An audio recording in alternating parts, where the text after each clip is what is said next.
ಸರ್ಕಾರದ ವತಿಯಿಂದ ಆಯೋಜಿಸುವ ಉತ್ಸವಗಳಲ್ಲಿ ಸ್ಥಳೀಯ ಕಲಾವಿದರಿಗೆ ಅವಕಾಶ ನೀಡುವುದು ಹಾಗೂ ಅಬ್ಬರದ ಡಿಜೆ ಸಿಸ್ಟಂಗಳ ಬಳಕೆಗೆ ಕಡಿವಾಣ ಹಾಕುವ ಕುರಿತು ಕಾರ್ಮಿಕ ಸಚಿವ ಸಂತೋಷ್ ಎಸ್ ಲಾಡ್ ಅವರು ವಿಧಾನಸಭೆಯ ಕಲಾಪದಲ್ಲಿ ಸಲಹೆಗಳನ್ನು ನೀಡಿದರು. ಇದು ಯಾಕೆ ದುಡ್ಡು ಕಾಸ್ಟ್ ಆಗುತ್ತೆ ಅಂತಂದ್ರೆ ಕೋಟಿಗಟ್ಟಲೆ ಎದಕ್ಕೆ ಬೇಕಂತಂದ್ರೆ ಈ ಸಾಂಸ್ಕೃತಿಕ ಕಾರ್ಯಕ್ರಮಗಳಿಗೆಲ್ಲ ನಾವು ಸಿಂಗರ್ಸೇ ಕರೆಸ್ಗಳಿಂದ ಇದು ಬೇರೆ ಬೇರೆ ಥರದ್ದು ಆರ್ಟಿಸ್ಟ್ಗಳನ್ನ ಕರೆಸಿದ್ರೆ ಆ ಕಾಸ್ಟ್ ಜಾಸ್ತಿ ಇದೆ. ನೀವು ಬರೀ ಸಾಂಸ್ಕೃತಿಕ ಕಾರ್ಯಕ್ರಮ ಮಾಡಿದ್ರೆ ಅಷ್ಟು ಕಾಸ್ಟ್ ಆಗಲ್ಲ. ಇನ್ನೊಂದು ಸಚಿವರೇ ಇದು ಎಲ್ಲಾ ಜಯಂತಿಗಳಲ್ಲಿ ಡಿಜೆ ಒಂದು ಬಹಳ ದೊಡ್ಡ ಪ್ರಾಬ್ಲಮ್ ಆಗ್ಬಿಟ್ಟಿದೆ. ರಾಜಕೀಯವಾಗಿ ನಾವೆಲ್ಲ ವಿಚಾರ ಮಾಡಬೇಕಿದು.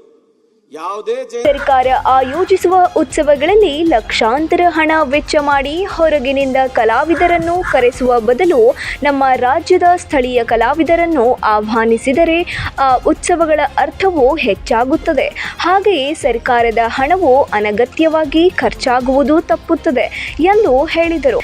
ಡೊಳ್ಳು ಕುಣಿತ, ಕಂಸಾಳಿ, ಜಗ್ಗಲಿಗೆ, ಕರಡಿ ಮಜಲು, ಹಗಲು ವೇಷ, ಯಕ್ಷಗಾನ, ಹುಲಿ ಕುಣಿತದಂಥ ನಮ್ಮ ಕನ್ನಡ ಮಣ್ಣಿನ ಕಲೆ ಪ್ರದರ್ಶಿಸುವ ಕಲಾವಿದರಿಗೆ ಅವಕಾಶ ಕೊಟ್ಟರೆ ನಮ್ಮ ಪರಂಪರೆಯ ಪ್ರದರ್ಶನವು ಯುವ ಪೀಳಿಗೆಗೆ ತಲುಪುತ್ತದೆ. ಹಾಗೆಯೇ ಕಲಾವಿದರಿಗೂ ಅವಕಾಶ ಹಾಗೂ ಗೌರವ ಸಂಭಾವನೆಯೂ ದೊರೆಯುತ್ತದೆ ಎಂದು ಸಲಹೆ ನೀಡಿದರು. ನಾಡಿನ ಭವ್ಯ ಪರಂಪರೆ ಹಾಗೂ ಸಂಸ್ಕೃತಿಗಳನ್ನು ಉಳಿಸಿ ಬೆಳೆಸುವ ಉತ್ಸವಗಳನ್ನು ಏರ್ಪಡಿಸುವುದು ತುಂಬಾ ಅವಶ್ಯಕ.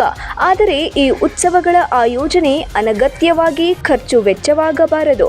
ಕಾರ್ಯಕ್ರಮಕ್ಕೆ ಹೆಚ್ಚು ಜನರನ್ನು ಸೇರಿಸಲು ದೊಡ್ಡ ದೊಡ್ಡ ಕಲಾವಿದರಿಗೆ ಹೆಚ್ಚಿನ ವೆಚ್ಚ ಮಾಡಬಾರದು ಎಂದರು. ಲೋಕಲ್ ಆರ್ಟಿಸ್ಟ್ಗಳಿಗೆ ಅವರಿಗೆ ಆರ್ಥಿಕವಾಗಿ ಅನುಕೂಲ ಆಗ್ತಕ್ಕಂಥದ್ದನ್ನ ಇಡೀ ಏರ್ ವೈಸ್ ಪ್ಲಾನ್ ಮಾಡತಕ್ಕಂಥದ್ದು ಸೂಕ್ತ ಅಂತ ನನ್ನ ಅಭಿಪ್ರಾಯ. ಆಮೇಲೆ ಸದನಕ್ಕೆ ಮನವಿ ಈ ಡಿಜೆ ಅನ್ನ ಕಡ್ಡಾಯವಾಗಿ ನಿಲ್ಲಿಸ್ತಕ್ಕಂಥದ್ದು ಆಗ್ಬೇಕಂತ ತಮ್ಮ ಸದನ ಮುಖಾಂತರ ಮನವಿ ಮಾಡಿದ್ದಾರೆ. ಬಹಳ ಉತ್ತಮವಾದಂತ ಪ್ರಶ್ನೆ ಅದು. ಸರ್ಕಾರ ಏರ್ಪಡಿಸುವ ಉತ್ಸವಗಳಲ್ಲಿ ಡಿಜೆ ಸೌಂಡ್ ಸಿಸ್ಟಂಗಳಿಂದ ಆರೋಗ್ಯಕ್ಕೆ ತೊಂದರೆಯಾಗುತ್ತದೆ. ಉತ್ಸವಗಳು ಜನರ ಆರೋಗ್ಯದ ಮೇಲೆ ಪರಿಣಾಮ ಬೀರಲು ಅವಕಾಶ ನೀಡಬಾರದು ಎಂದು ಸಚಿವ ಲಾಡ್ ಅವರು ತಿಳಿಸಿದರು. 9 ಲೈವ್ ನ್ಯೂಸ್, ಬೆಂಗಳೂರು.